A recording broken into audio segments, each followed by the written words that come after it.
Hello everybody and welcome back. Okay, so remember when me and Shane, we made a really great but low quality video about Cultural Appropriation 101. We're gonna follow up on that a little bit. I really wish that Shane was here or one of my other native friends was here, but I kind of decided to make this video on short notice, so I apologize. We're gonna talk about MAC Cosmetics' new makeup line called Vibe Tribe and just everything that is kind of really weird and gross about it. Let me preface this by saying that I am not Native American. Most of my anger just comes from understanding cultural appropriation from an Asian standpoint. So most of, the pain that I feel is secondhand, and so yeah, just keep that in mind. They're releasing a line that has clearly Navajo blanket designs on them. They released an official statement saying that there was no influence of Native culture in this makeup line. And this statement is completely ridiculous and insulting to their demographic and to the world. Like, I don't use MAC, but I am insulted by this statement because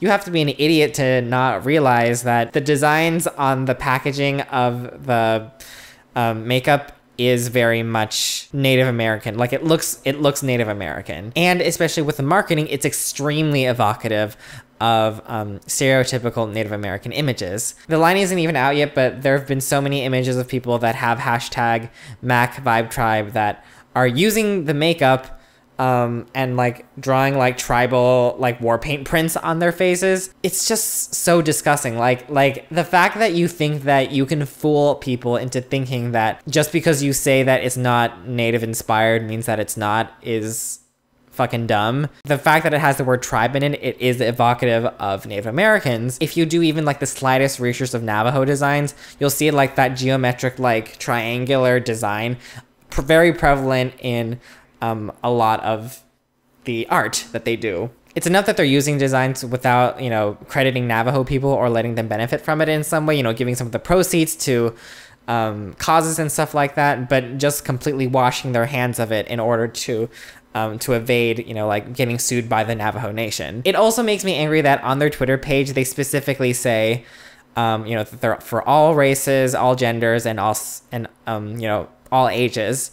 And it's very clear that it's all races except for Native American people, which unfortunately to me is not surprising because Native Americans have always been forgotten about when talking about race and people of color.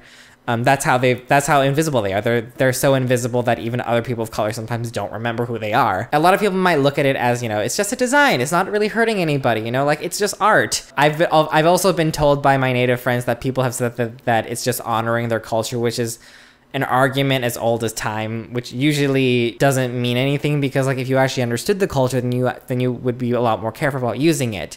It was very clear that they didn't have any Native people like with them to actually tell them that this isn't okay. And those arguments come from an extremely privileged place that most smarter people would be able to keep in check. Also, they in their official statement, they said that this line is inspired by music festivals and art and colors of the desert, which is kind of funny to me because music festivals are often places where Native American culture is appropriated the most, where people wear headdresses for Coachella, and people wear like fake buckskin and moccasins because they think that it makes them like super like spiritual and like it really like matches the vibe when like they're high and stuff and like one with the earth. And because my identity is not the one personally being threatened by this horrible campaign, I would just like to read a quote from someone that is Native from Reddit. Her name is Beanie and Peach. I'm really grossed out by the fact that they'll be benefiting from Native designs and vibes, and I don't imagine any of the proceeds will be going to any of the First Nations, and I'd be surprised if there were any Native models in their ad campaigns. My personal history is tribal, and it's not just a cute design for me. It's my fucking culture, and my culture is dying. My people are dying, and it's because of a history of mass genocide and forced sterilization and plagues and poverty and broken treaties.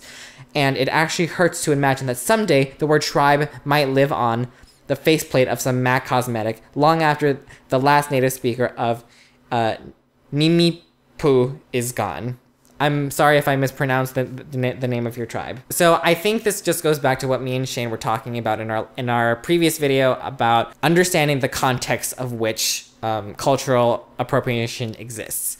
Cultural appropriation in itself is not problematic, but nothing exists in a vacuum, and that's kind of what we have to remember. You can't separate the taking of Native people's culture today with headdresses and Navajo designs with Vibe Tribe with the genocide and the taking of First Nation people's land in the past.